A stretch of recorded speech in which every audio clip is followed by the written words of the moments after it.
Good evening, everyone.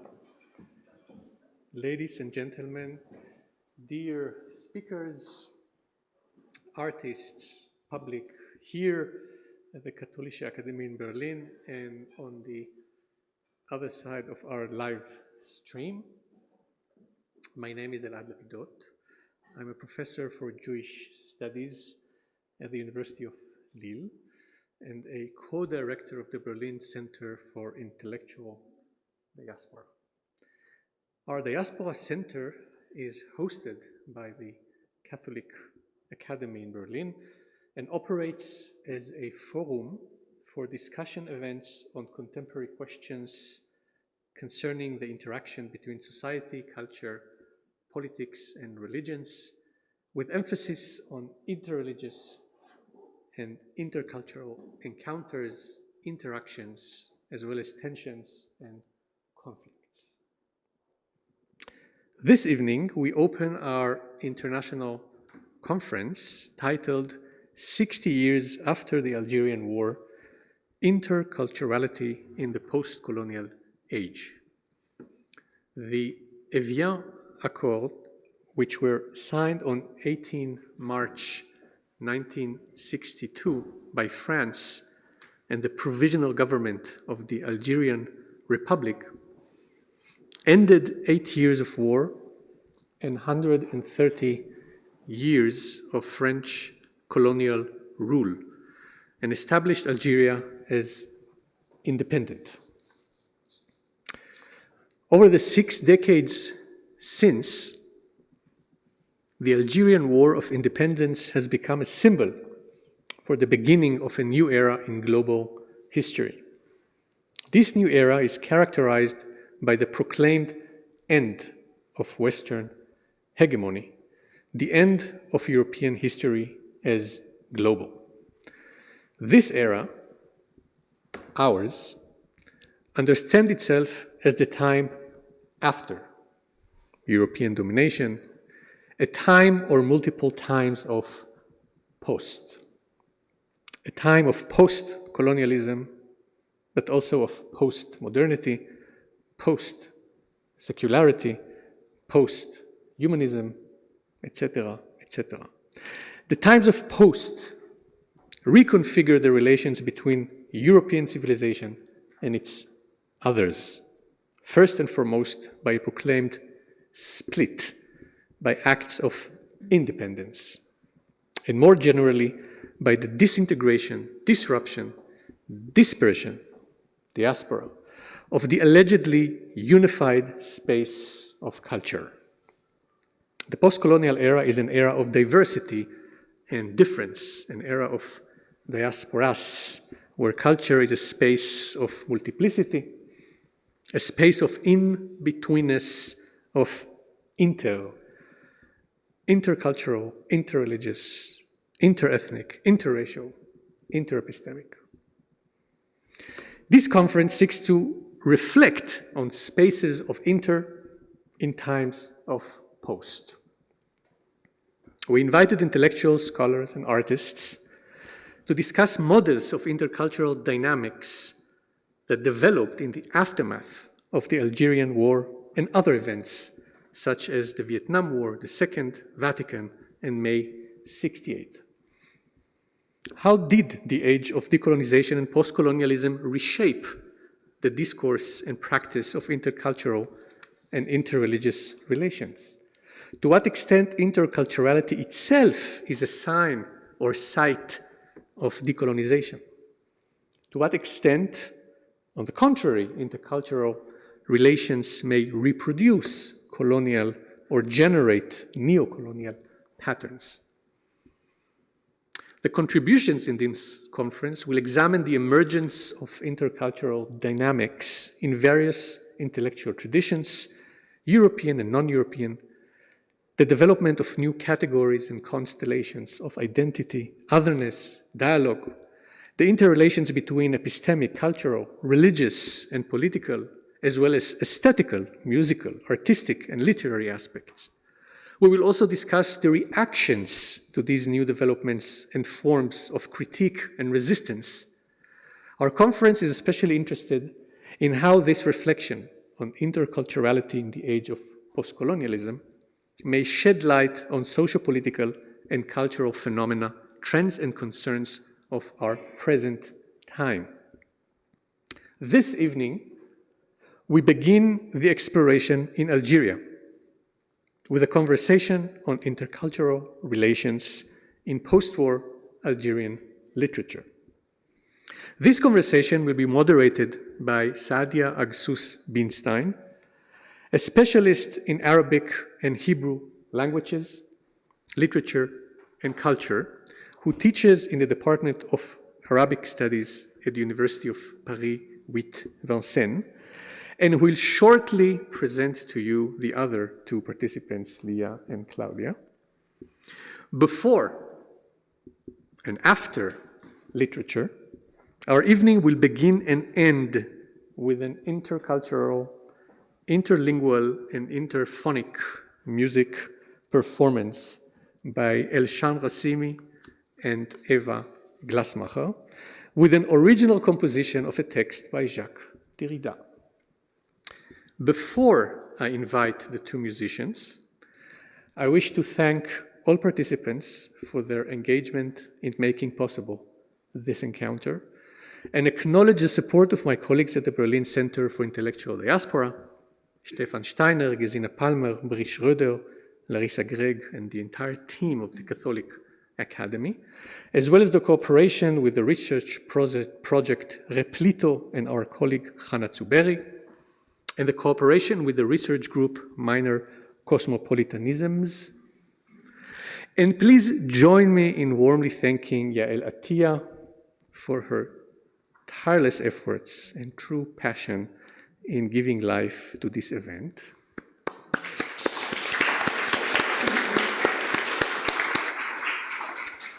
Let the music begin.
Imagine-le.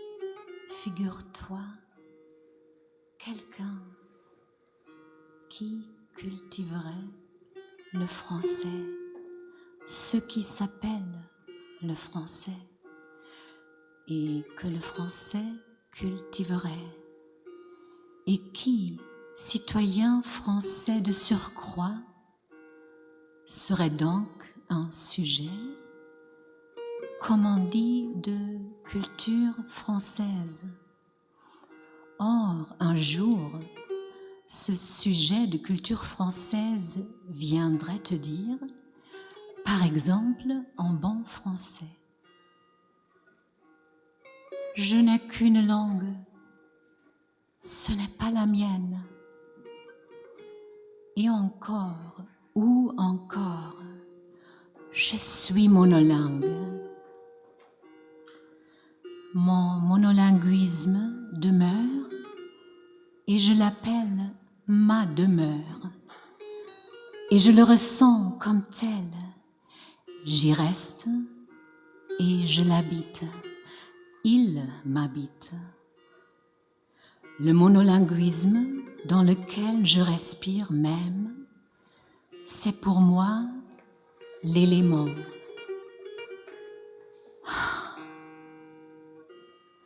Non pas un élément naturel, non pas la transparence de l'éther, mais un milieu absolu.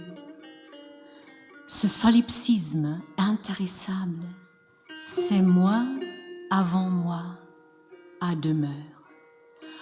Or jamais cette langue, la seule que je sois ainsi vouée à parler, tant que parler me sera possible, à la vie, à la mort.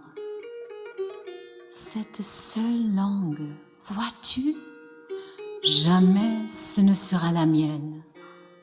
Jamais elle ne le fut en vérité. Tu perçois du coup l'origine de mes souffrances. Puisque cette langue les traverse de part en part, est le lieu de mes passions, de mes désirs, de mes prières, la vocation de mes espérances.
move here. It was really beautiful. It sent us to, it did send us back to Algeria, the country the country of Derrida actually, and also the country of the dramatic life and turn of Derrida. So thanks so very much. I'm very happy to be here. I'm very happy to talk to you, we'll exchange later. Very happy to meet Leah and Claudia. I'm very happy to have this picture. It could have been my mother. She was, this is like the day of the independence of Algeria, 5th of July, 1962. And most of the women were in the street having like chanting, dancing, and it didn't happen before. So Algeria, this past 5th of July, celebrated its 60th anniversary of its independence and sovereignty. This took place in a country building and shaping itself in a period marked by the massive mobilization of 2019, called Al-Hirag, a popular and national movement which has brought the country into another phase of political, social, and cultural transformation. I'm pleased today to exchange the evening with Leah Brozgal and Claudia Hamm. I hope I'm pronouncing well your name, and I'm sorry for the German words. I'm really not good in German. So I'm exchanging with you on intercultural dynamics in post-war Algeria. We'll mainly focus on literature, Algerian, Jewish, and we will exchange on translation of literature that took as a subject the Algerian War from French into German. We'll be happy to answer questions later, and or have your thought about these questions.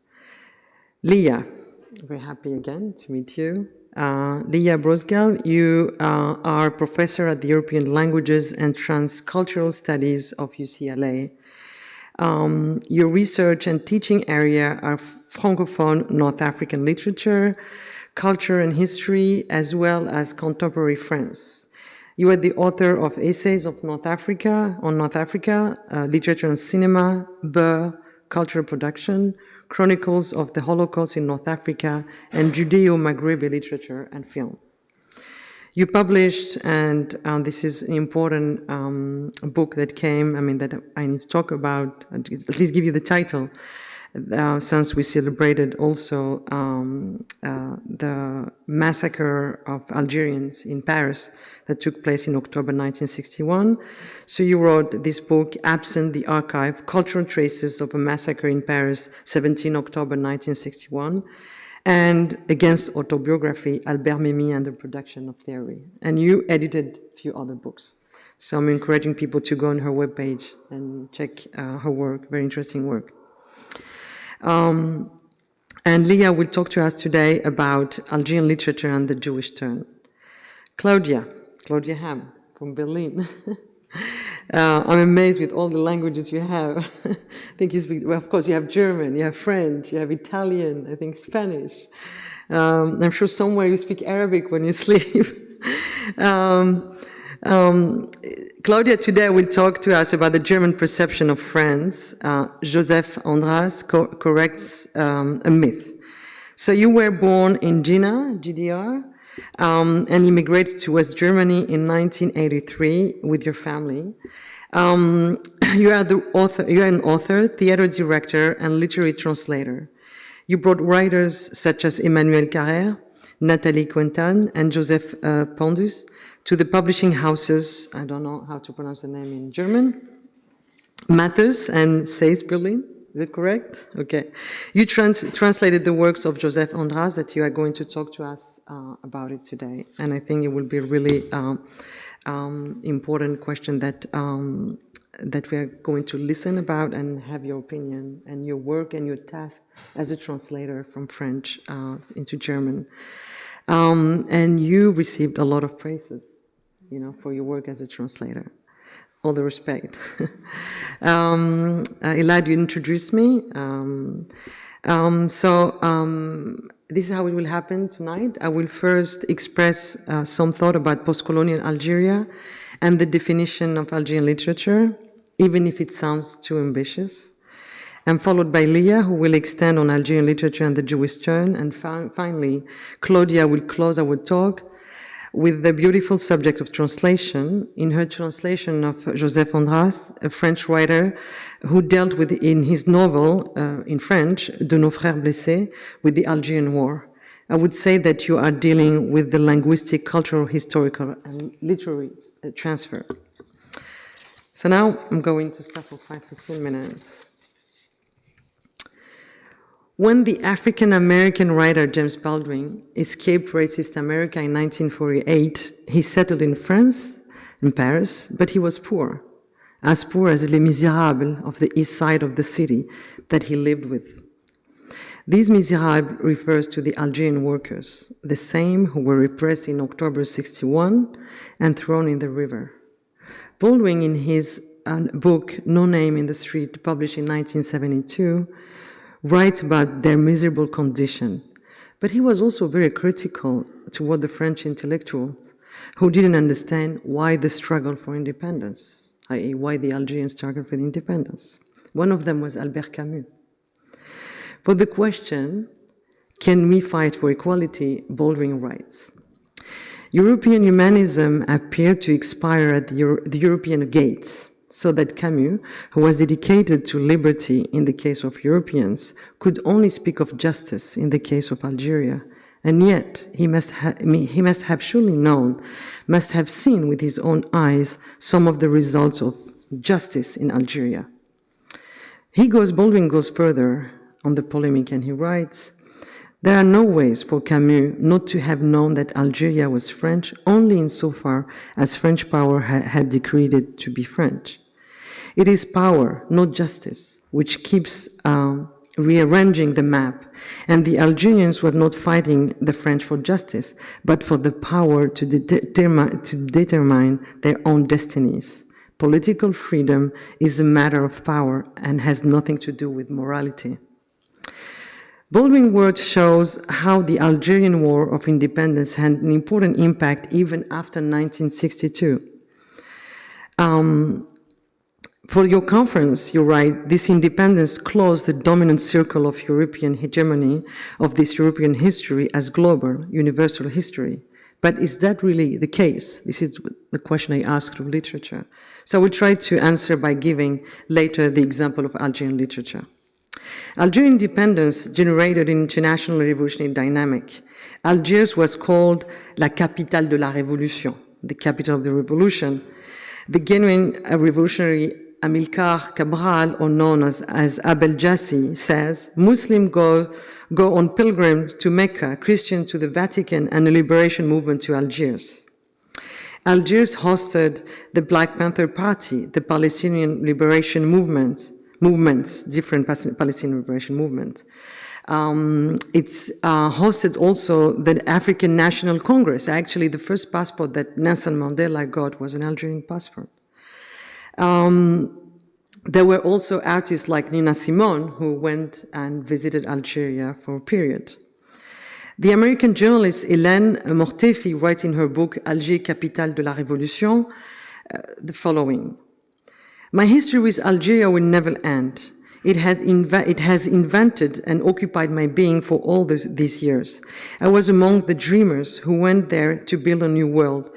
I believed in the Algerian people, in their heart and soul, through the war and its reconstruction of the martyred country.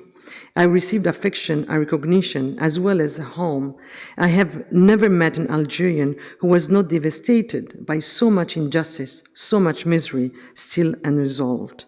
At very gathering, I look for Algerians, young and old. They are people who have a sense of the past, like the Germans, you said, Claudia. I go back with them and remember, I rediscover my youth. These revolutionaries named Pied Rouge, who came after 1962, shared the idea of this new revolutionary Algeria. They joined the other Algerians of European descent who chose to stay after the independence. Among them, there were intellectual poets. I'm thinking particularly of Jean Sénac and Anna Grecki. Arab intellectuals also took part in this excitement to build Algeria. In early 70s, the Syrian writer Haider went to Algeria to work as a teacher. His novel, Banquet for Seaweed, Walimat li Asha bil-Bahr, is a testimony of this period. Mahmoud Darwish also visited, and other Palestinian intellectuals and artists and writers visited regularly Algiers. In this sense, Algeria was connected to Europe, but also to the Arab world, without forgetting the African continent, because Algeria carries and still carries an African identity. For instance, Algiers was the venue for the Symposium on African Culture, and the first Pan-African Festival took place in 1969 in Algeria. Now I return to my question. I wanted just to give like a short framework. I return to my question. What is Algerian literature? How can we define Algerian literature? What are its foundations? I don't have an answer to offer, actually, but I have tried to put forward some element by exposing to you the context of the post-war 1962 Algeria, and particularly this human melting pot that had tried to give meaning to sovereign country. I can say that the West view of the Algerian literature is based on French language and French as a territory. And when I talk of the territory, it can be today or before 1962, when Algeria was a colony. But this literature exists in Arabic or Berber, if I refer to the important oral heritage. Who is familiar with Ahmed Rida Houhou, the first Algerian writer to have published a novel in Arabic in 1947? And guess what? This novel was about a woman from Al-Hijaz. And the Arab critics think that this is like a novel that puts forward women's liberation. Who also knows the theater of Katib Yassin, written in dialectical in Arabic, in Al-Amiyya? Who is familiar with the Kabyle poet Mohand, who reminds me actually Mendele Mocher Svarim? Or who has heard of Abraham Danino, this Algerian Jew who was a translator of Lemia Abdel Qadir, and who wrote a play in dialect from Algeria in 1847, and who is considered by Algerians as the founder of the Algerian theater. So we are familiar with literature written in French. Even the latter has always been viewed through the lenses of the relationship to the colonial language, as well as to its culture. And in this sense, postcolonial studies, with all the importance they carry, have presented the same perspective. So it is important not to limit this so-called Southern culture, because I think that, les littératures du Sud, ou culture du Sud, it is important not to limit them to relationship with the ex-colonies or with the colonial history, but to understand them in their context, which will enable us to grasp their founding elements, of which languages, dialect, and orality play an important role. And this applies also for Algeria. So I would like to conclude here with an example of Anna Grecki. She was born in 1931 and she died, unfortunately, in 1966. She was Algerian a poet of French descent. Grecki joined the struggle for Algerian independence as a member of the Algerian Communist Party. She was arrested, tortured, and chose in 1962 to stay and build this imaginary Algeria. So she was a prolific writer and thinker. Grecki wrote many essays on language, power, politics, and the role of the artist in Algeria. In some of her articles, she strongly disagreed with the new law on nationality, for example, that declares that only Muslims, so Algerian, can hold Algerian citizenship. It meant that she couldn't, as well as other Europeans like her who stayed in Algeria, get Algerian citizenship and adopt this new Algerian identity. So if post-1962 Algeria represented a hope for international liberation and a center for the gathering of international intellectual and revolutionary forces, it was also critical for defining the boundaries of a nation, its territory, and its languages. It was decided by the nationalists and the military elites that Algeria was Arab and Muslim, excluding all those who did not subscribe to this view. So I'm not going I'm concluding with another sentence. So the construction of Algeria and also the construction of its culture or literature, it's a movement. It's not something like fixed in a historical moment, and this is how we should see it. So we should see it in different movement of fight, of struggles. And today, I talked in the beginning of the Hirak of 2019, this is also a continuation of this movement that is bringing new generation, that is revisiting the history of Algeria and trying to work also on history of its culture, on its literature, and give also importance to its languages, dialect, orality, etc., etc.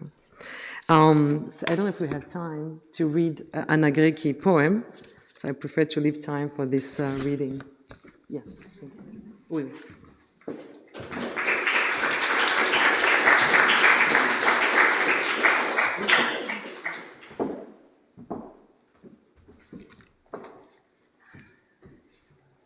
So this is a poem by Anna Grecki called With Rage in My Heart. I can no longer love but with rage in my heart. It's my way of having a heart of plenty. It's my way of pushing back the pain. It's my way of setting ashes ablaze through sheer heart crushes and rage, the only loyal way that clears for me a thoughtful route at the edge of wreckage, with its weight in gold, in joy, in distress, these lips of your mouth, my double richness. Flat out, skin thin, ready to seize, my science unfolds like a wise rigging where steel burns the jellyfish I secretly dragged in the open sea, where the razor-sharp sky slices the earth, where naked men no longer need excuses to laugh unfurled under tormenting skies. They told me words that can bury in shame, but I won't keep quiet, for you can do better than to shut the eyes when your gut is open. I can no longer love but with rage in my heart, with fire in my blood, love like combat. I am as merciless as a brand new brain that knows satisfaction from its certainty in the hand I take. I only see the hand whose shake isn't any worthier than mine. It is far more than enough for me to be grateful. In whose name to demand of jasmine to be more than a scent, more star than flower? In whose name to demand of the body embracing me to sow in me its sweetness forever, forever, and for you to cherish me because I loved you? More often than I should, because I am young, I drop anchor in my memory and I dread when the shadows of my friends come over my heart, when I see the face of absent friends opening in place of my eyes. I am young, which is not an excuse, but a demanding duty, a duty so poignant as to not believe how pleasant it is this evening by the beach, caught in the absence of your shoulder, as not to believe. Standing reed in my tongue, the screams of my friends cut the bruised peace forever. In my tongue and in all the folds of the gleaming night, I can no longer love but with this wound in my heart, with this wound in my memory tied like a net, a diffused grenade the heavy night rolls beneath its oleanders where the sea ferments with the smell of warm tar in the waves. I think of friends who died before they could be loved. I think of friends who were murdered because of the love they knew how to give. I can no longer love but with rage in my heart. At the groove of veined arms, the birds come have to drink. As you can see, this is a poem she wrote about her friends who died during the war. So now, Leah, it's your turn. Thank you very much. Thanks. Thank you. So that was just my poetical interlude. Thank you very much for the opportunity to be here and to share all these interesting ideas and to talk about literature.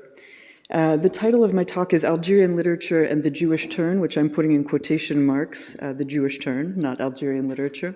And the reason I'm putting it in quotation marks is because it's a concept I'm working on defining. So again, as the title of my talk indicates, my remarks will focus on this notion or this phenomenon of the Jewish turn in contemporary Francophone Algerian literature.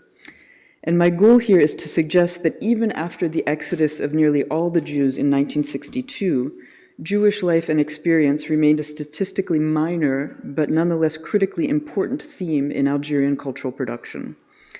Moreover, I hope to persuade you that the representation of Jews in aesthetic works does not constitute a simple record or accounting of a bygone intercultural past, but rather that these texts, and to a lesser degree a couple of films, which I'll throw in, function to undermine master narratives about history and received ideas about Algerian culture.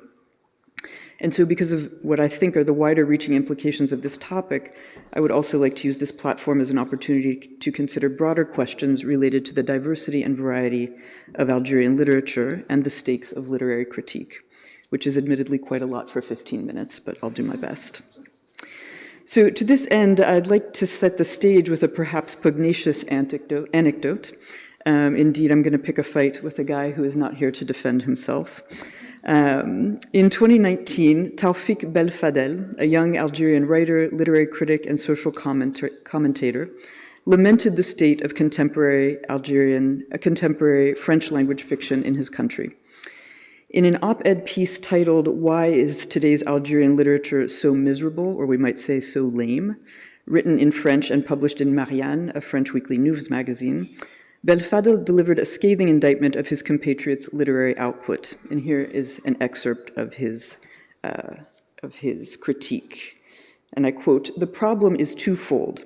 First, notwithstanding their incredible linguistic and structural mastery, the hundreds of books published every year in Algeria are shackled to the most boring and dusty themes: colonization, the dark decade of the 1990s, and banal scenes of everyday life.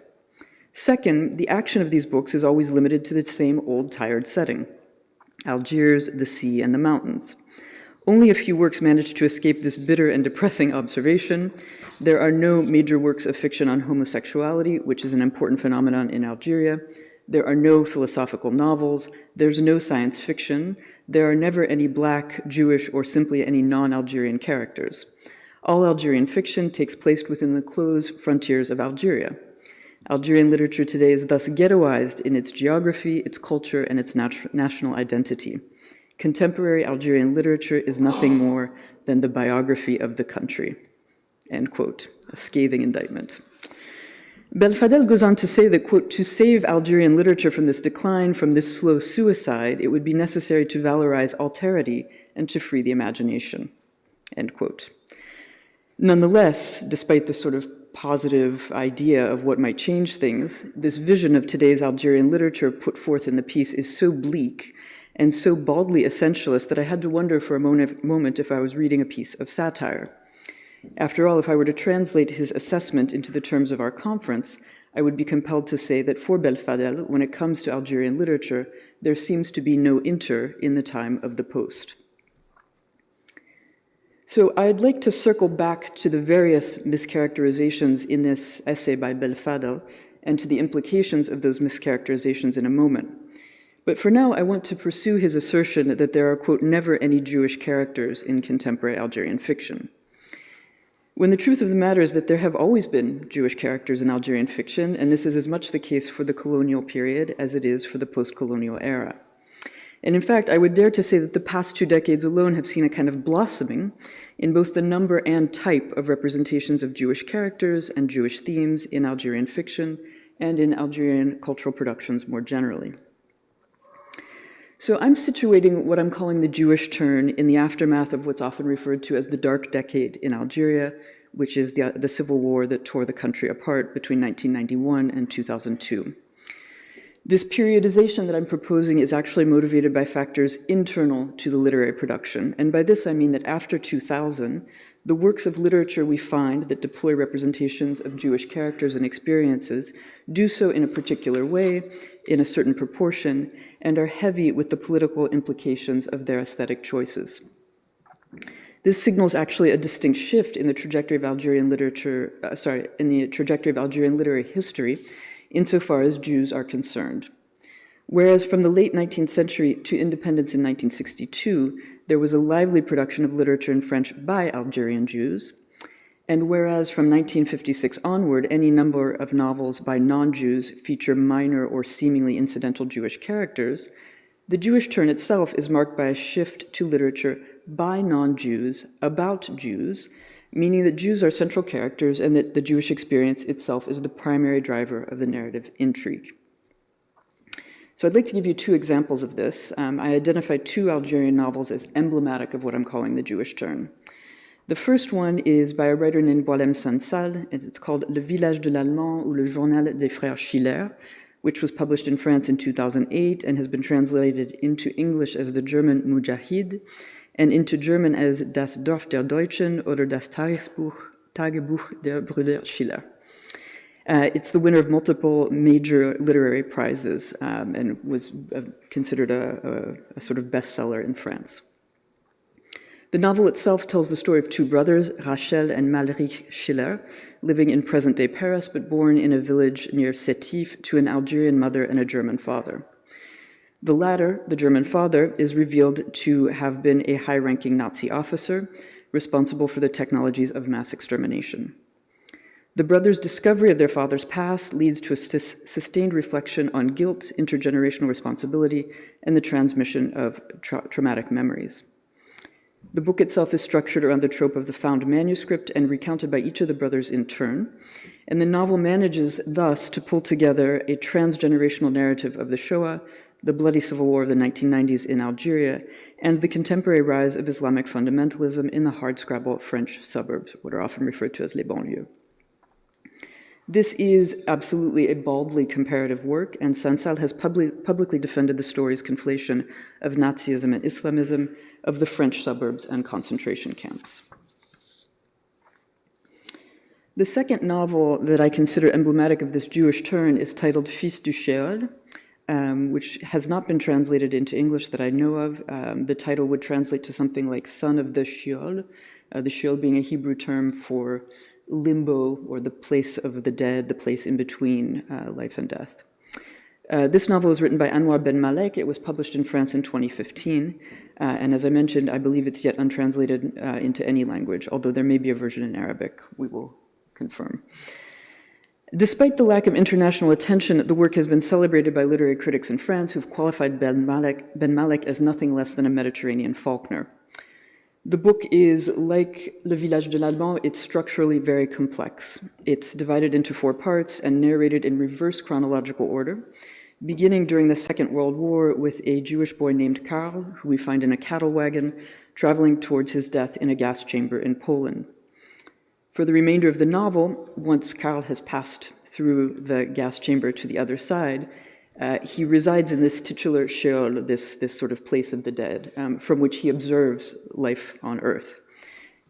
Improbably, it is from this limbo that he will witness and narrate the stories of the generations that preceded him.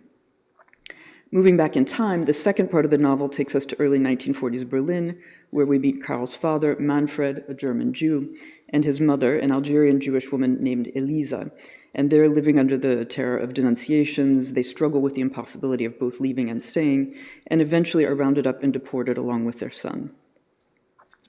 Part 3, again, steps further back in time. It's set in Algiers in 1929, where we find a young Manfred and his father, Ludwig, awaiting their visas that will allow them to travel to German-controlled Southwest Africa, specifically to a region called Hereroland, where Ludwig had served in the German colonial army at the beginning of the century.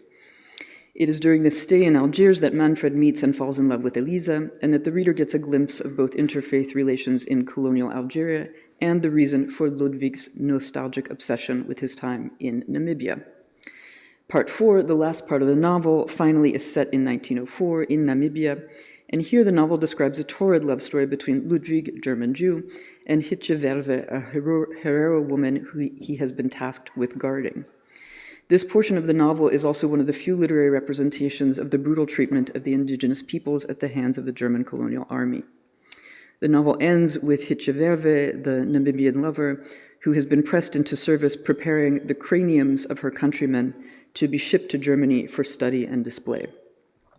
The last lines of the novel are given to hers. She says in an apostrophe, "Ludwig, never forget me."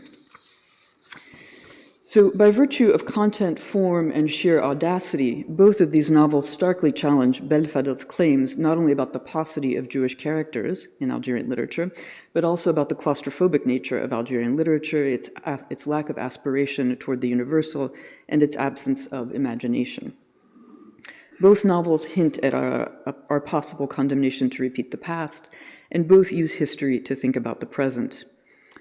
But if these texts rely upon significant historical scaffolding, it's also important to underscore that they are not historical fictions per se. Rather, they imagine and hypothesize about intercultural and interfaith negotiations and the implications of identifying with the other. By making the Holocaust relevant to colonial violence and colonial violence relevant to the Holocaust, these novels produce and perform expressions of intercultural solidarity, thus proposing alternatives to dominant narratives about intersubjectivity under abject conditions of political violence. Again, neither novel is historically true, but both nonetheless conceive of a past that might have been. And in so doing, they offer nuance, subtlety, and complexity to narratives that are all too often monolithic and flat. Now, while these two novels may be the most illustrative instances of the Jewish turn, they're not anomalies necessarily in the Algerian cultural scene. Other books, even films, do a similar kind of work, while they admittedly hew less neatly to this paradigm that I've described here. The documentary film El Gusto from 2011, for example, retraces the story of an interfaith Shabi orchestra from the Kasbah of Algiers. Separated in 1962 by historical conjuncture, the Muslim and Jewish musicians are brought back together again by the film's director, who not only documents the history of the group, but touchingly films the reuniting of the men, the musicians, now mostly in their 70s and 80s. It's often been referred to as an Algerian Buena Vista social club, if you saw that film about Cuba. We find another cinematic example in the historical fiction film Les Hommes Libres, Free Men, from 2011, inspired by the story of the Grand Mosque in Paris and its role in hiding and protecting Parisian Jews during World War II. Now, while these are not works of literary fiction per se, I would include them in the Jewish turn insofar as that they're Algerian cultural productions that are explicit in their intention to rewrite the national narrative and to write Jews back into the story of Algeria. Now, again, albeit to a different degree, we find a similar operation in the novel De nos frères blessés by Joseph Andras from 2016, a novel that we'll speak about in more detail in a moment. This is a book that recounts the story of Fernand Yveton, the only French citizen to be executed by the state during the Algerian War. Deeply researched and historically accurate by most accounts, De nos frères blessés makes visible the role of Jewish lawyers, for example, in pleading Yveton's case. The author uses the real names of these lawyers, Albert Smaïda and Joël Nordman, one of whom was actually jailed for having defended Yveton. I would also mention a novel called Maison Atlas, a first novel by the American scholar Alice Kaplan, published in French, directly in French. It was never published in English, in 2021. This recounts a love story between two Jewish characters, one American, one Algerian, and it draws heavily on decades of Algerian history and archives from both sides of the Mediterranean, producing a transhistorical narrative of the titular Atlas family, running from the Décret Crémieux in 1870 through to the Dark Decade. Now, if the books by Andras and Kaplan both manifest so many of the qualities ascribed to the Jewish turn, they also complicate the paradigm by virtue of the fact that the authors themselves are not Algerian. And of course, in the Andras novel, the Jewish element is indeed a minor plot point. I think we'll talk about this a bit more in our discussion. I think it should be obvious that making a case for a Jewish turn in Algerian literature and culture is not an exact science, but I think the effort involved provokes important questions about defining literary periods and movements. And this could be specific to the Algerian case, but I think it's also generalizable to other cases. Which authors count and which don't? Why? What type of content counts? When does this so-called turn really begin? I've situated it in the early 2000s, which corresponds with a publishing boom in Algeria, but it could be argued that it begins with Kateb Yassin's 1956 novel Nejma, whose titular character is Jewish and serves as an allegory for the new Algerian nation. And these are questions, this question of when the Jewish turn actually begins, are currently being tackled by one of my doctoral students, so I'd like to give credit where credit is due, Rebecca Glassberg, who is writing a thesis called After Colonizer and Colonized Algerian Jews and the Legacies of North African Literature in French. So hopefully we'll see more contributions to scholarship when that work is done. So, however imperfect the paradigm of the Jewish turn, I offer it up to you with its current limitations because I believe it has the potential to counterbalance the despair we hear in Belfadel's assessment of his nation's literary scene, and more generally, to correct or at least render visible certain received ideas about Algerian literature and culture. And so I'll conclude by circling back to Belfadel's comment and opening it onto larger literary questions. To be clear, while the comment and its inaccuracies have provided a convenient framework for my remarks, I engage with it primarily because the mistake itself is performative insofar as it raises important questions about how we read, about the kinds of categories we impose on the cultural productions, and about the nature of the often unconscious demands we place on literature, and maybe even about the nature of the demands, or particular nature of the demands we place on what we might call minor literatures. After all, how does one define a national literature, especially a polyglossic one? If we go back to Belfadel's list of what Algerian literature lacks, it seems fair to ask what constitutes a philosophical novel. After all, he says there are no philosophical novels in Algeria today. I think we could argue with that. In fiction, can and should we distinguish between realism and works of the imagination? Is science fiction necessarily antithetical to boring themes such as colonization? And finally, how many works of a given theme or genre does it take to revise assessments that they don't exist at all? Should the existence of one Black, Jewish, or non-Algerian character be enough to make us pay attention? The truth is that for a relatively small corpus, contemporary Algerian literature boasts a variety of generic approaches. We find standard novels, whatever a standard novel might be, but we also find experimental modes of storytelling, such as historical metafiction, speculative fictions, exofiction, and there's also Algerian science fiction, just in case you were wondering. We also find a wealth of themes in contemporary Algerian literature. Not all books are linked to colonization or the Dark Decade, and not all are set in Algeria and celebrate the sea and the mountains. And if it might be true that the great Algerian coming-out novel has probably yet to be written, it is worth noting that gay themes and characters are tucked away in novels by Kateb Yassine, Rachid Boujedra, Boualem Sansal, and Nina Bouraoui, just to name a few. And then there is finally a certain irony embedded in Belfadel's call for Algerian writers to do literature in a certain way. In the early 20th century, the same colonial French writers who sought to encourage the quote-unquote indigenous authors, in fact, imposed their own vision of what Algerian literature should be. As such, Algerian literatures from the early part of the 20th century won patronage and promotion only if their novels were deemed by Europeans to be quote-unquote authentically Algerian, meaning novels that featured local color, that were written in a realist mode, that captured everyday life, landscape, animals, and the struggle for civilization. Later, after independence, in what amounts to an unwitting continuation of colonial cultural policy, the statist Algerian publishing complex also dictated criteria for what would constitute, quote-unquote, authentic national literature. So however expansive Belfadel's call may be, in attempting to dictate the rules of the game for Algerian literature, he nonetheless reproduces a discourse of constraint.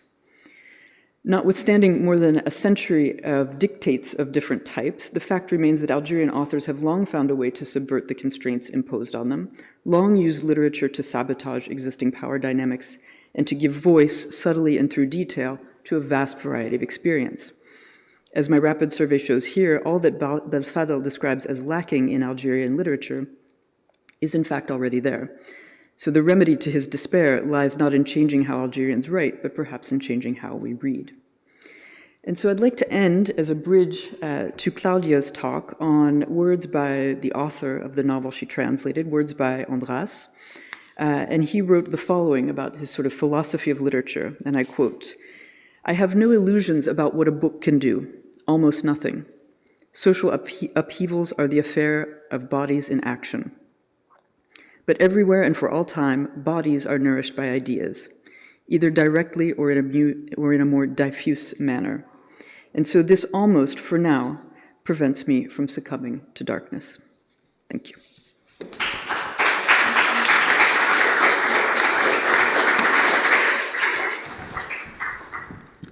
Thank you very much for these wonderful ideas and reading of Algerian literature.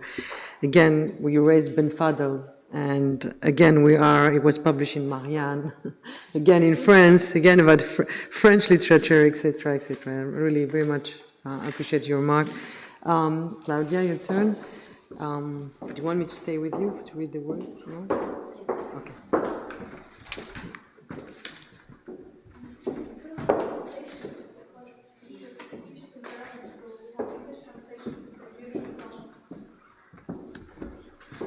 Yeah, I will read my little keynote in German, so if anyone needs an English translation, there is a written translation, so you can read along. Okay.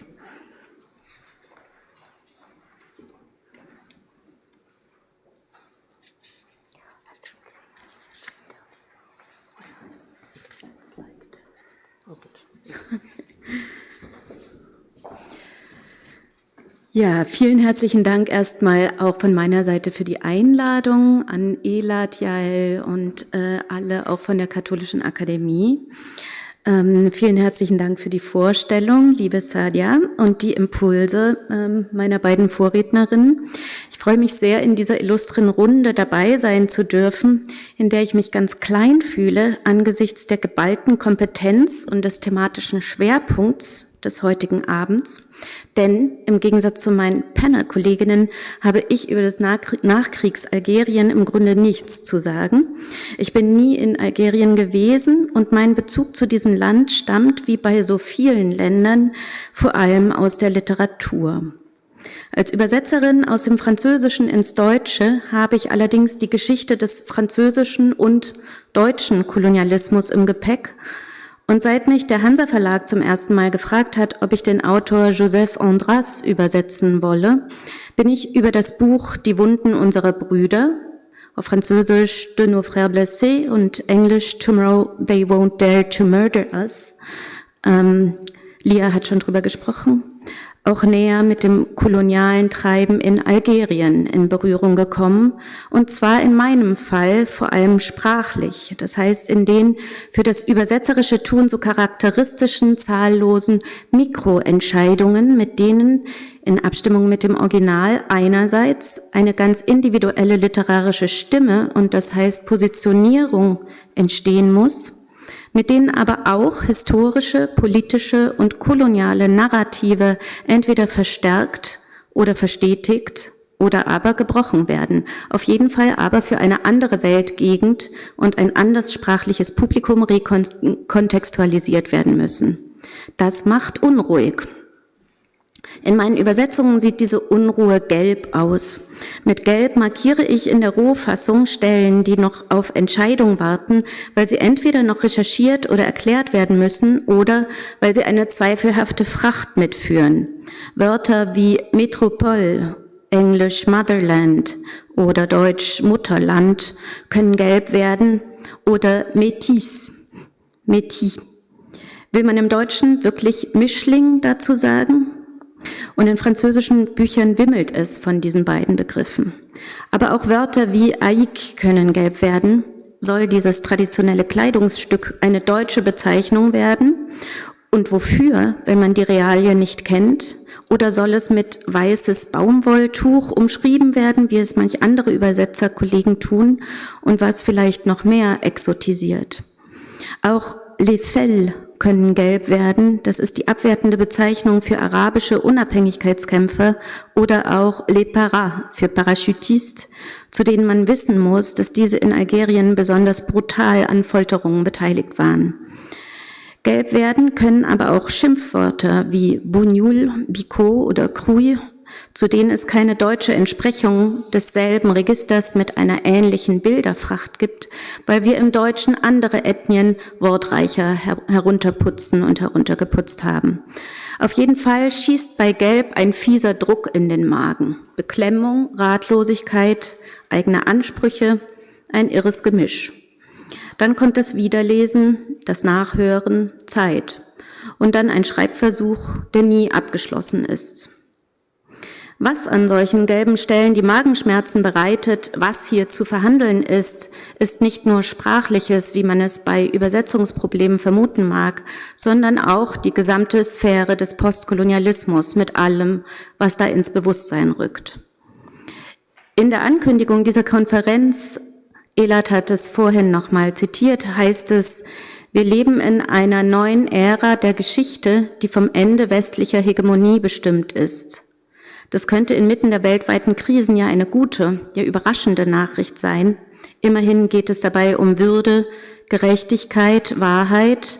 Doch, das machen die gelben Stellen klar, wir haben es nicht hinter uns. Post heißt nicht nach, sondern was damit bezeichnet wird, hat alle Lebensbereiche, hat Hirne, Zungen, Körper und Beziehungen ergriffen. Es hat Archive, Institutionen, Ordnungen und Vorstellungswelten durchwirkt. Das Gelb führt vor, worüber Achim Bembe in Critique de la Raison Nègre spricht. Und Nègre ist mit Schwarz oder Black im Übrigen völlig kontraproduktiv übersetzt, weil es nicht etwa um eine vermeintlich andere Vernunft Schwarzer geht, das wäre geradezu kolonial gedacht, sondern um jene europäische Vernunft, die eine entwürdigende Figur konstruiert hat. Was Membe jedenfalls herausarbeitet ist, die politische Dekolonisierung in den ehemaligen Kolonien seit Mitte des letzten Jahrhunderts ist nur der Anfang gewesen und eine Auto-Entkolonialisierung postkolonialer Gesellschaften weltweit, gerade in Europa, auch in Deutschland, steht noch aus. Unsere europäischen Sprachen sind von kolonialen Vorstellungswelten durchwirkt. Und auch im Deutschen, meinem Arbeitsmaterial, sind Wörter und Wendungen alltäglich, mit denen das eigene durch die Konstruktion eines minderwertigen oder randständigen anderen aufgewertet wird. Denn genau das passiert, wenn man sich mit einem Wort wie Mutterland oder Metropole für das kontinentale Kolonialreich als Zentrum definiert und den Rest der Welt als Ränder oder Peripherie insinuiert und dabei ignoriert, dass für viele Kulturen das eigene Land im emphatischen und ganz bildlichen, konkreten Sinn eine Mutter ist. All das ist umso wichtiger, als das Buch, aus dem diese Beispiele stammen und über das ich sprechen will, doch inhaltlich explizit der Aufarbeitung des kolonialen Treibens Frankreichs in Algerien gewidmet ist und mir auch insofern als Übersetzerin besondere Sensibilität abverlangt. Der Name Joseph Andras ist ein Pseudonym. Die Öffentlichkeit kennt ein einziges frühes Foto von ihm. Der Mit-30er, der in der Normandie lebt, möchte persönlich im Literaturbetrieb nicht in Erscheinung treten und hofft, man diskutiere so mehr über die Gegenstände seiner Bücher als über ihn als Person. Den renommierten Prix Goncourt du Premier Roman für dieses Buch hat er mit der Begründung abgelehnt, Konkurrenz und Wettbewerb passten nicht zu seiner Auffassung von Literatur. Denn die ist klar umrissen. Andras schreibt von einer ganz physisch empfundenen Empörung her. Er widmet praktisch sein gesamtes Werk der Aufarbeitung des französischen Kolonialismus und seiner Psychologik. Neben Die Wunden unserer Brüder erschien bei Hansa auch Kanaki, das in Melanesien spielt, zu Deutsch die schwarzen Inseln, also eine weitere europäische Sicht auf die Dinge. Und es wird hoffentlich auf Deutsch irgendwann auch noch das Büchlein Au loin le ciel du Sud über Ho Chi Minh in Paris und Befreiungsbewegungen im sogenannten Indochina geben, einer Weltgegend, die ich gerade bereist habe und die zum Beispiel mit der weltweit größten Stadt des Mittelalters, Angkor Wat, definitiv nicht die Leerstelle zwischen den Großreichen Indien und China ausfüllt. Die Wunden unserer Brüder setzt die historische Figur Fernand Yveton ins Zentrum seiner Erzählung, einen Pied Noir, Arbeiter, Kommunisten, Aktivisten, der in den 50er Jahren auf Seiten der algerischen Befreiungsbewegung gekämpft hat, zusammen mit seiner jüdischen Komplizin Jacqueline und ihrem Mann Djilali, sowie zahlreichen Mitstreitern, die etwa Taleb, Jean, Yahya und Achelaf heißen. Angesichts des gemeinsamen politischen Ziels sind Herkunft und Religion Nebensache beziehungsweise ohnehin hybrid oder unscharf, was zum einen sprachlich durch Einsprengsel auf Arabisch markiert ist und zum anderen mit den handelnden Figuren. Hinter der Jacqueline des Romans etwa verbirgt sich die aus einer elsässischen jüdischen Familie stammende Jacqueline Netter-Min-Gerouch. Also nicht nur Albert Sadia ist Jude in dem Roman, Lia, die 1948 als 29-Jährige mit ihrem ersten Mann, dem Philosophen Pierre Mine, nach Algerien kam, sich 2 Jahre später der Befreiungsbewegung anschloss und als Komplizin von Fernand Yveton mit ihrem zweiten Mann Abdelkader Gerouch, das ist der genannte Djilali, zum Tode verurteilt wurde, dann aber unter anderem auf Betreiben von Simone de Beauvoir begnadigt wurde und Sadia persönlich bekannt ist, wie sie mir erzählt hat. Tu connais. Jacqueline. Auch Jacquelines Mann entkam dem Todesurteil, nicht allerdings Fernand Yvetot. Warum? Das Buch beginnt mit seiner Tat. Auf der 3. Seite heißt es: Keine Toten, bloß keine Toten. Besser der kleine verlassene Raum, den nie jemand betritt. Matahar, der alte Arbeiter mit dem senffarbenen Gesicht wie zerknittertes Papier, hatte ihm ohne das geringste Misstrauen den Schlüssel gegeben. Nur für eine kleine Siesta, Matahar. Ich gebe ihn dir morgen zurück. Sag den anderen nichts. Versprochen? Nur eine Antwort hatte der Alte darauf gehabt. Von mir erfährt niemand ein Sterbenswörtchen. Fernand, schlaf ruhig. Er zieht den Schlüssel aus der rechten Hosentasche, dreht ihn im Schloss, schaut verstohlen hinter sich. Niemand, geht hinein, öffnet den Schrank, stellt die Sporttasche ins mittlere Fach, schließt die Tür wieder und dreht den Schlüssel einmal um. Dann geht er zum Haupteingang der Fabrik, grüßt wie üblich den Wachmann und begibt sich an seine Werkzeugmaschine. Was Yvetot in diesen Nebenräumen der Gasfabrik deponiert, in der er arbeitet, sind 2 Bomben, die Sachschaden verursachen und die Öffentlichkeit aufrütteln sollen. Doch sie explodieren nicht, denn sie und er werden vorher entdeckt. Mit einem Sabotageakt habe er ein Zeichen setzen wollen, erklärt Yvetot später in seinem kurzen Prozess. Oder in den Worten, die Joseph Andras ihm in den Mund legt: Sie hätte nur 1 oder 2 Wände zum Einsturz gebracht. Ich hätte niemals, nicht mal unter Zwang, akzeptiert, etwas zu unternehmen, was zum Tod eines Menschen geführt hätte.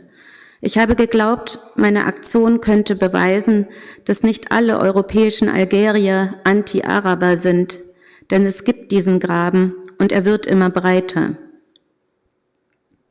Für das französische Besatzungsregime ist damit jedoch nichts rechtfertigt. In der aufgeheizten Stimmung des agonisierenden Kolonialreichs wird Yvetot brutalster Folter ausgesetzt. Von der Festnahme bis zum Ende des Buchs macht Andras sie in einer atemlosen Hatz von Gedankensplittern und Parallelereignissen spürbar und kontrastiert sie mit Erinnerungen an Yvetots polnische Frau Hélène, die ihm aus Frankreich nach Algerien gefolgt ist. In Vor- und Rückblenden hören wir folternden Kolonialbeamten, kommunistischen Genossen, Fabrikarbeitern, algerischen Unabhängigkeitskämpfern, verzweifelten Anwälten, die sich bis an die französische Regierung wenden, und der Sprache zweier Liebender zu, die sich ebenso kompromisslos füreinander engagieren, wie für die Sache, an die sie glauben. Der Rahmen dafür ist eine Stadt, die etwa so beschrieben wird. Die Nacht mischt Ruß, Kohle, ausgeschienene Sonne in die Stadt. Der Muezzin ruft die Gläubigen in der Rue de Compiègne zum Gebet. Ashhadu an la ilaha illallah. Jean zündet sich mit seinem Gasfeuerzeug eine Zigarette an. Er fährt weiter geradeaus, kommt zur Rampe Frédéric Chasseriot. Auf dem Gehsteig Jungen auf Eselrücken. Es wird gelacht und gelacht. Chasseriot, wer war das nochmal? Ashhadu anna Muhammadan Rasulullah. Zu seiner Rechten ein Polizeirevier, nicht weit davon entfernt ein geparkter CRS-Transporter. Er ist leer. Warum eigentlich nicht? Die Bombe ist bereit. Sie ist auf 19:30 Uhr gestellt. Man müsste nur... Mit all dem steht die Frage im Raum, ob und wann Gewalt je berechtigt oder sogar notwendig ist und wann Ausdruck systemischer Macht und wodurch sie ins Rollen gebracht wird. Das Buch endet mit einem exemplarischen Bild wie historischem Fall. Nach Ablehnung aller Gnadengesuche durch Mitterrand und Präsident Coty wird Fernand Yvetot als erster und einziger französischstämmiger Algerier unter dem gewaltigen Lärm von protestierenden Häftlingen und Juju-Rufen und hymnischen Gesängen vor den Gefängnismauern guillotiniert. Nach einem Komma fällt Fernands Kopf auf 2 leere Seiten. Dem Buch ist ein Zitat von Benjamin Stora vorangestellt. Es lautet so: Yvetot bleibt ein irgendwie verfluchter Name.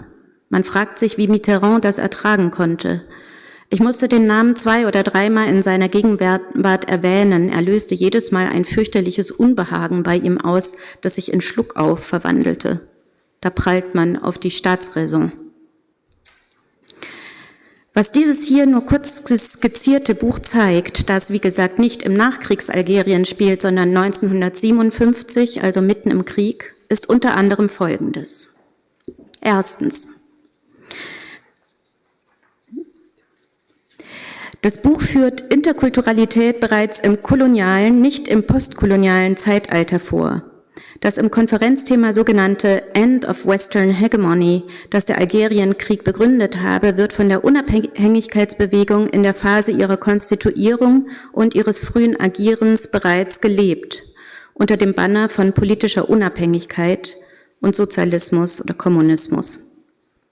Zweitens, das Inter des Interkulturellen ist hier nicht als ein Dazwischen von scharf eingrenzbaren Entitäten zu verstehen. Die Fronten verlaufen nicht an identitären, homogenen Essentialismen und antagonistischen ethnischen Zugehörigkeiten entlang, sondern Herkünfte und Religionen sind verwebt und interdependent. Grenzen verlaufen eher entlang von politischen Überzeugungen bzw. Machtansprüchen.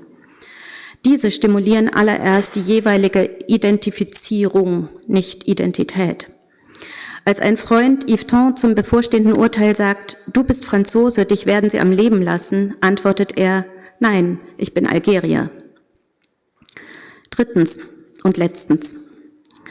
Das Buch brauchte für die Übersetzung ins Deutsche eine ausgiebige Vermittlungsarbeit. Bereits das Motto kann für standardgebildete deutsche Leser nicht als verständlich vorausgesetzt werden. François Mitterrand wird hierzulande immer noch sehr positiv erinnert. Dass er 1954 als Innenminister und von 1956 bis 1957 als Justizminister die sogenannte französische Doktrin verantwortete, das heißt die Militärstrategie der Massenverhaftungen, Säuberungsaktionen ganzer Dörfer, der sogenannten Ratissage, dem Verschwindenlassen, der Folter und illegalen Tötung von Verdächtigen, in der Veteranen und Generäle des Algerienkriegs später auch südamerikanische Militärs für ihre Putschs ausbildeten, ist hierzulande weder in der Sache noch in der Personalverantwortung allgemein bekannt. Und an dieses allgemeine Publikum richtet sich eine solche Buchpublikation, ein Publikumsverlag. Überhaupt zeigte sich mit diesem Buch an wie vielen Stellen nicht einmal grundlegendes Wissen über diesen Krieg und seine Beteiligten, wie die Fallschirmjäger oder Fremdenlegionäre, aber auch den FLN und die lange Präsenz der Franzosen in Nordafrika vorausgesetzt werden kann. In deutschen Schulen oder im Französischunterricht ist der Algerienkrieg kein Unterrichtsgegenstand, weshalb meine Lektorin Lena Deuker und ich damals beschlossen, dem Buch ein Glossar und einen kurzen historischen Abriss beizufügen. Das bedeutet, dass das Thema Auto-Entkolonisierung noch nicht abgeschlossen ist, zeigt sich auch im Frankreich-Bild Deutschlands, in dem, was in diesen editorischen Zusatztexten zu erklären war. Das liegt nicht nur daran, dass Deutschland seine eigene Kolonialgeschichte kaum so aufgearbeitet hat, dass sie im öffentlichen Bewusstsein wirklich präsent ist, siehe etwa das Konzept des Berliner Humboldt-Forums oder Deutschlands Rolle im Verhältnis zu China, mit dem es ja auch eine koloniale Vergangenheit verbindet, sondern auch daran, dass hierzulande seit dem Zweiten Weltkrieg ein Frankreich-Bild kultiviert wird, das dessen Kolonial- und Militärgeschichte und Gegenwart weitgehend ausklammert. Aufgrund unserer Nazi-Vergangenheit nehme ich an, und der Form der Aufarbeitung derselben in beiden Ländern leben wir mit starken Stereotypen im Kopf, die für Frankreich eher das Bild einer antifaschistischen europäischen Hochkultur reservieren, die großartige Künstler und Intellektuelle, Bücher, Filme und Bauwerke und den besten handgeschöpften Käse und buttrige Croissants hervorgebracht hat. Das hat Folgen für unser gesamtes Weltbild. Dass Frankreich zum Beispiel auf seine Überseeterritorien unter anderem deshalb nicht verzichten will, weil diese ihm neben seinen Atomwaffen einen der raren 5 Plätze im Weltsicherheitsrat sichern, gerät so aus dem Blick. Mit Die Wunden unserer Brüder hat Joseph Andras und mit der Beauftragung der Übersetzung der Hansa Verlag dazu beigetragen, diesen Mythos zu korrigieren. Vielen Dank.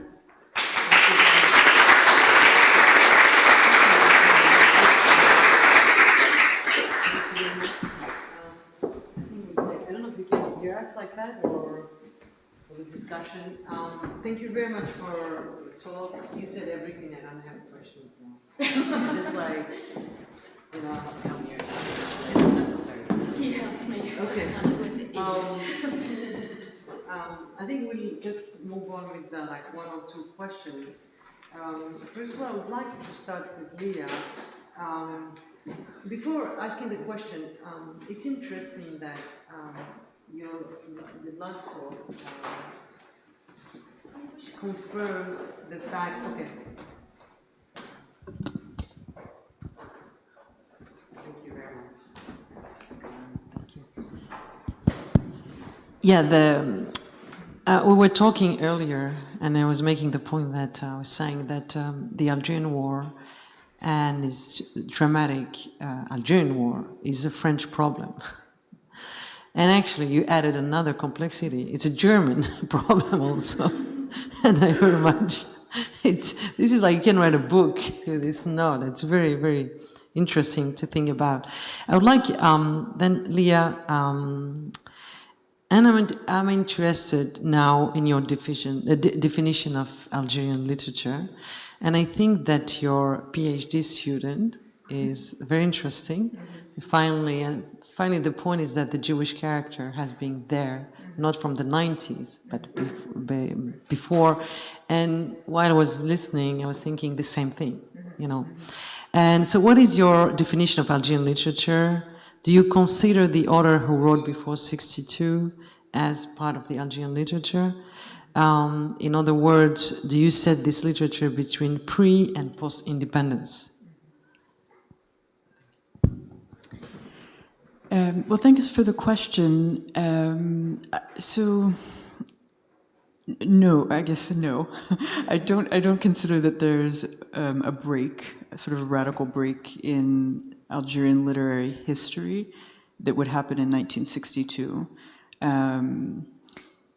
It's complicated because we have to talk about the fact that there is a novelistic production in Arabic as well as a novelistic production in French. I'll speak just about the French since that's the one I know. Although novels have been written in Algeria in both French and Arabic since the beginning of the 20th century.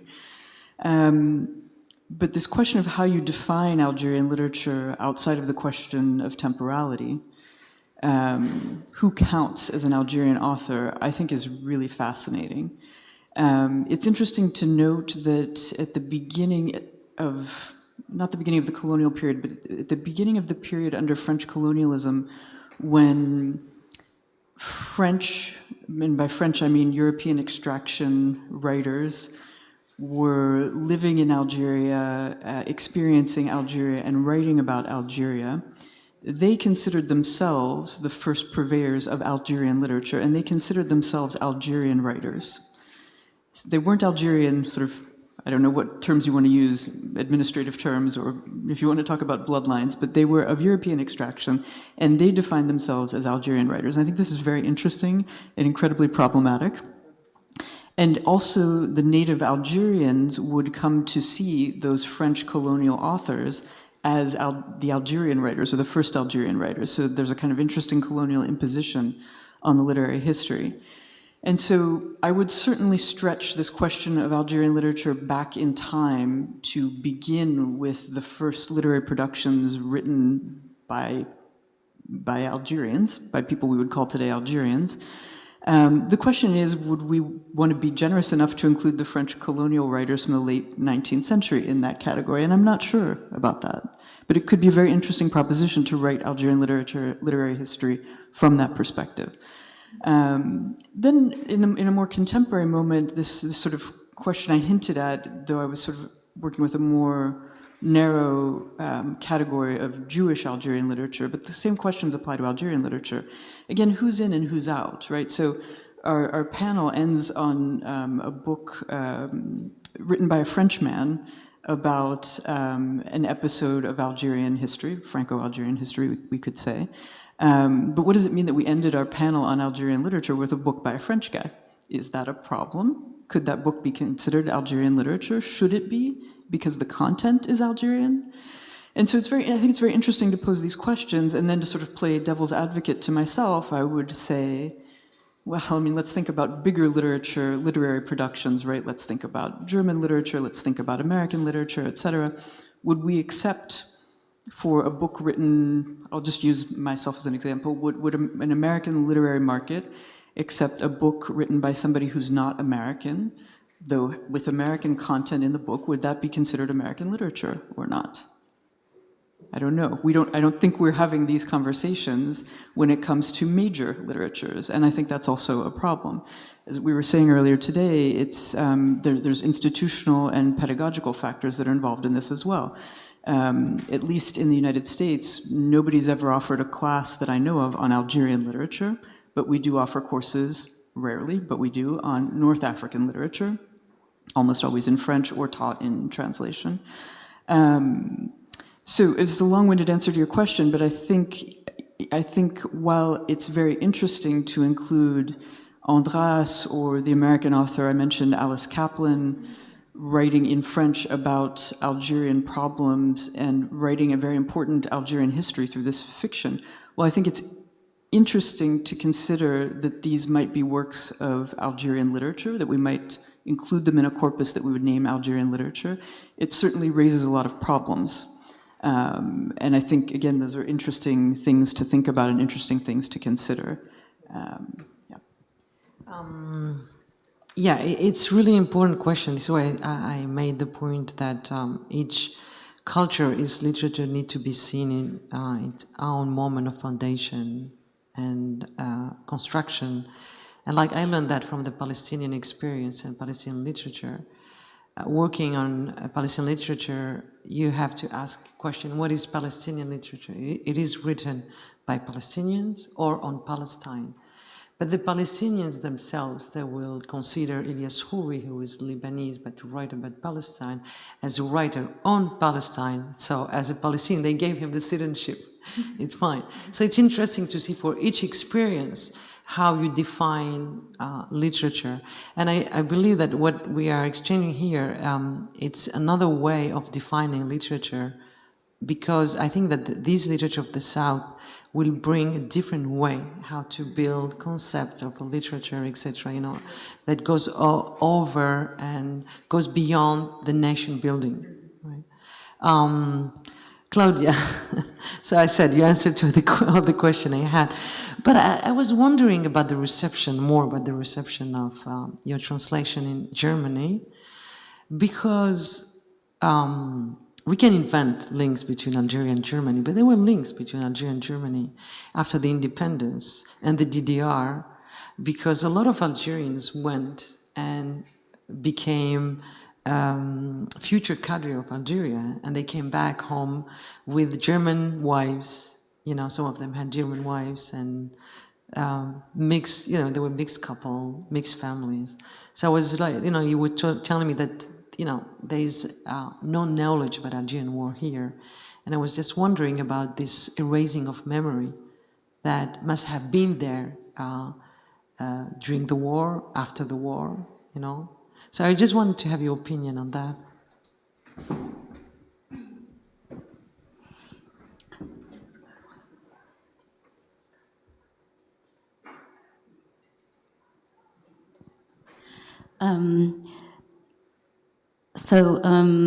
You were talking about the mixed couples which were born in the GDR times. Was that right? Is that what you are saying? There were so many. Where, you know, Algerians after 62 go into Germany, get trained at the university, married, and married German. Which part? Yeah, the east side, of course. On the east side. Most of them were Yeah. Well, just to know this is. You should know that in the GDR, all the people who came from outside were quite separated from the normal GDR people. I grow up, for example, in a typical block, this kind of immeuble, and just next to it was a student's house full of Vietnamese students. I never, ever, ever saw or myself, nobody talked to them. Nobody had any contact to those people. So there were certainly those couples and families, but I think it's not something what was, it went over individual experience. It didn't go into a wider discourse or narrative of this country, or not to my knowledge, but I left the GDR at the age of 13, so. But it was, what I was saying was all our reflection when we published this book. We just thought, well, that we want this book to be readable for everybody in Germany, but there are a lot of information who are not, you cannot suppose them to be already there. So that was the question of making this glossary and writing like 3 pages on the very general theme of the French in Algeria, because we were both sure we cannot suppose that normal readers can understand what are the Parachutistes, the Fallschirmjäger, or it's just not known. So how can the knowledge be erased? I think it's not erased. It's just not never been really widely spread in. But perhaps you have a different opinion. We'll give the microphone to the floor. I just want to ask maybe the last question and then we go. Okay, we have 5 minutes, and then let's leave the last question to the floor.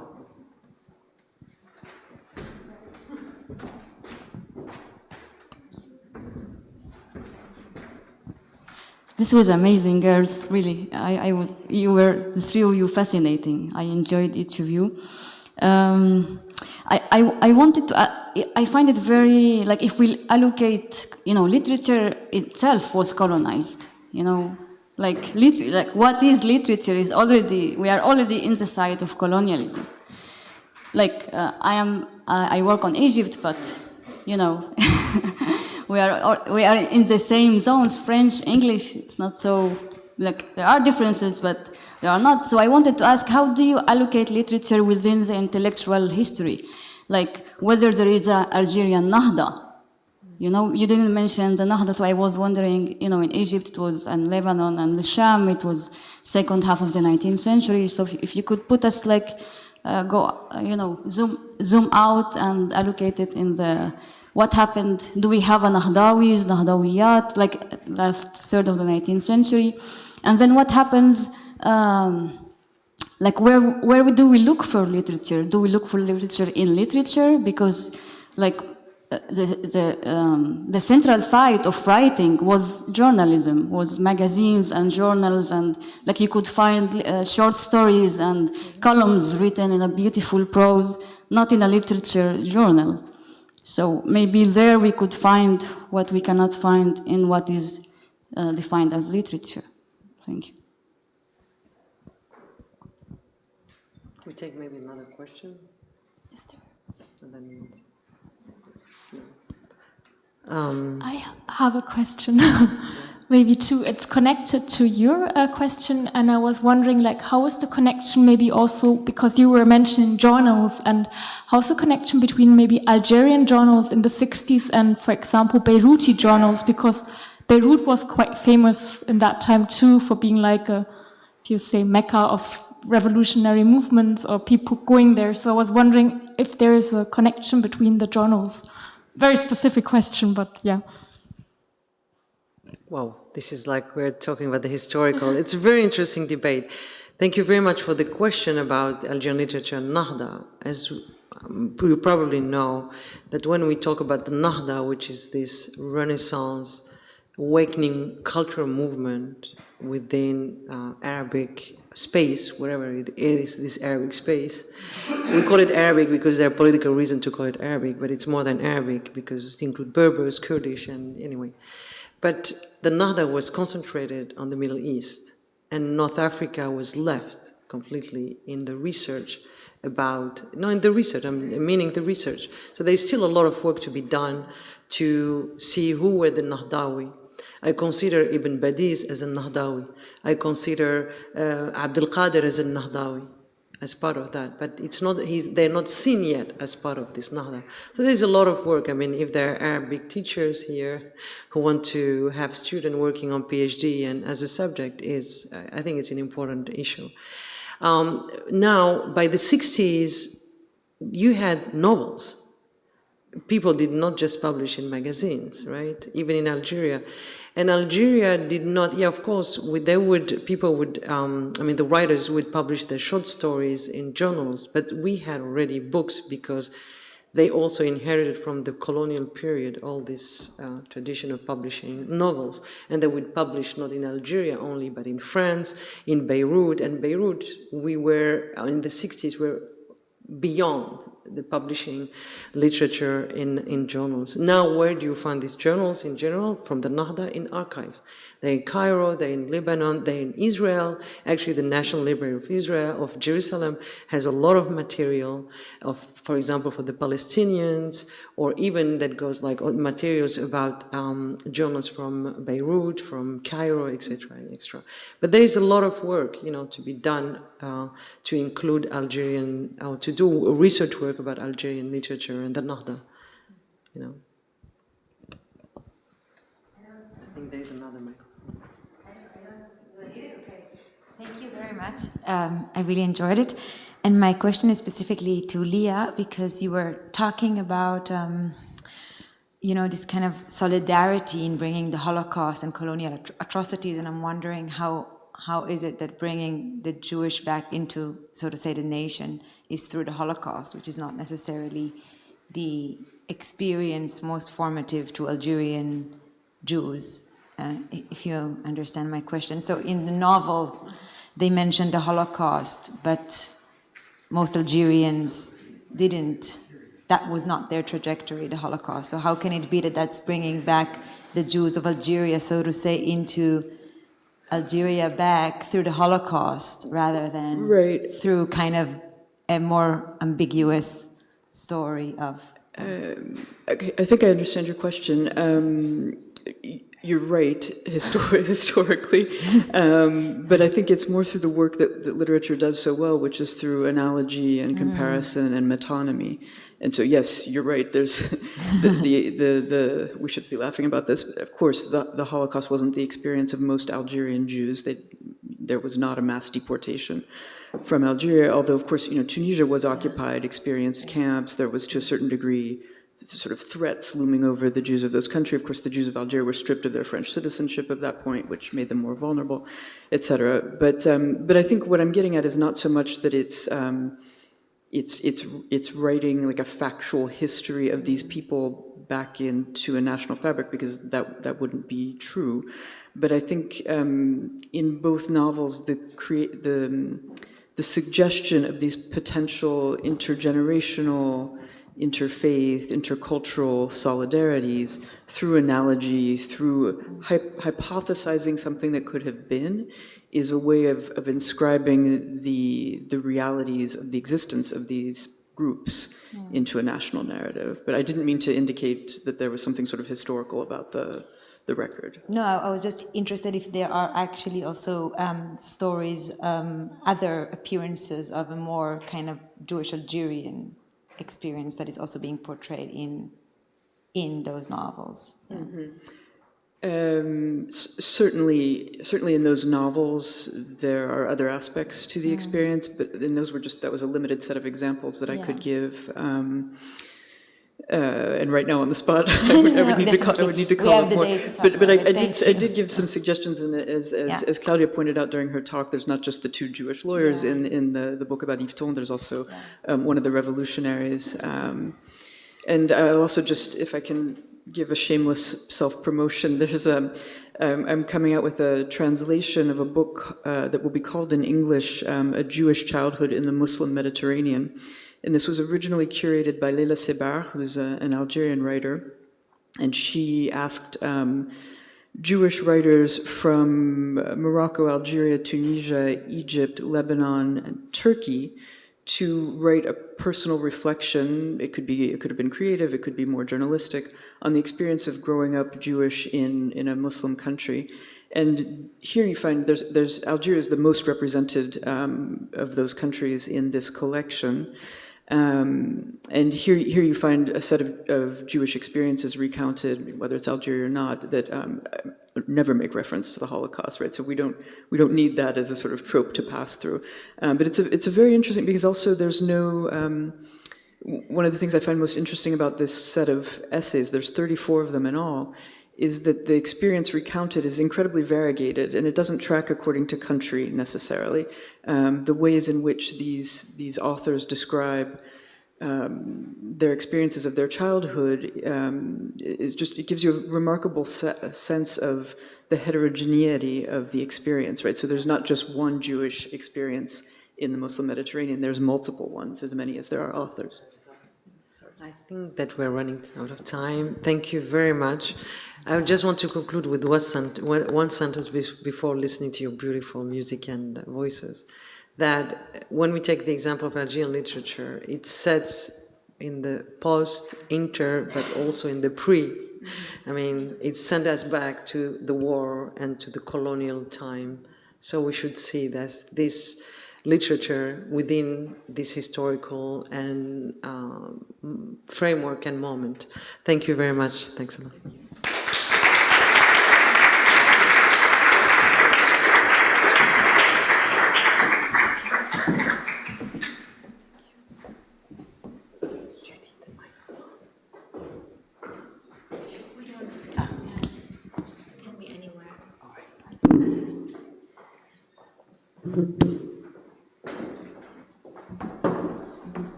Is there a possibility to dim the light now a little bit? We don't need so much light.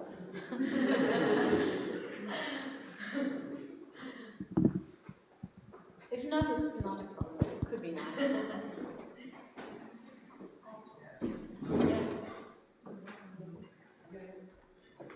The forward pressure. Yeah, yes.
تصور کنید کسی را که زبان فرانسه را پرورش دهد.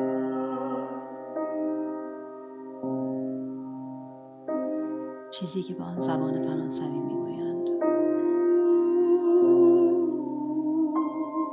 کسی که زبان فرانسه آن را پرورش دهد. و کسی به عنوان یک شهروند فرانسوی ستونی از فرهنگ فرانسه. حالا فرض کنید که او یک روز به شما بگوید من فقط یک زبان دارم و آن زبان من نیست. یا بهتر است بگویم من تک زبانم. زبان من خانه من است و من در آن سکنا گزیدم و با او در وحدت کاملم و او نیز با من. یگانه زبانی که ترسیم می کنم عنصر وجودی به جان من است. خانه حقیقی من. شهادت می دهم که در آن حضور دارد و حضور داشته است و این منم و نه چهره تمثیلی و بی او هیچ. با تمامی نشیب و فرازهایش، خرابات و سکوتش و آنچه از ازل بوده و این منم آمده از ازل. و سخن میگویم حال با زبانی دیگر که از آن من نیست و نخواهد بود، تا به آن زمان که گفتار میسر است از برایم و قدردانی تو را در تمامی رنجهایم، خواسته هایم، آرزوهایم، دعاهایم و زبانی که تمامی اینان را به دوش می‌کشد.